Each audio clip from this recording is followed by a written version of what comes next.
weli nin dherge miyaa aragteen oo yidhahda anigu adduun waan ka dhergay kuwa ugu bilyaneersane laleeyahay balaayiin bay haystaan haddaba wuxuu isagu cuno iyo wuxuu 50 sannadoodoo 50 facoo isaga ka dambeeya wuxuu ay cunaan wuu hayaa wamaca daalika iyagaa u warwar badanoo habeen iyo maalinba shaqaynaya aadanaha dunida ku noolay siduu u kala xoolo badan yihi u kala warwar badan yihi fuqaradu waxay is idhaahdaan aqniyadu way seexatay may seexan ma gamaanba siduu project ugu isaga kaa faqiirsan waayo qof kasta oo bini aadami mashruucuu wado mashruuciisa ka weyn hantidiisa bini aadamku waa caynka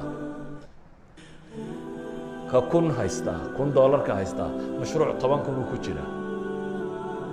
ka 10 kun haystaa mashruuc 100 kun buu wadaa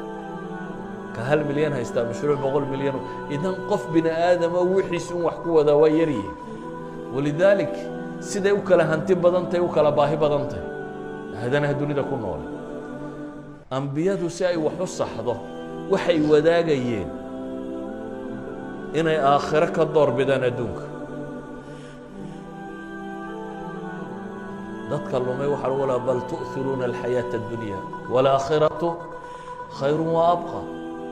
wama 'inda allahi khayrun wa abqa adduunku wax yar oo daciif inuu yahay bay dadka u sawirayeen waxa joogaysaa inay maalmatay maalmahana inaad imtixaamanto lagu imtixaamayo imtixaankaasi ama xoolaha lagu imtixaamo ama faqriga lagu imtixaamayo imma sabr wa imma shukr maalmahana inaad imtixaad ku jirto aanad nasanaynin adduunka gabigiisuba inuu yahay maxay walaqad khalaqna al-insana fi kabad ya ayuha al-insanu innaka kadihun ila rabbika kadhan famulaqi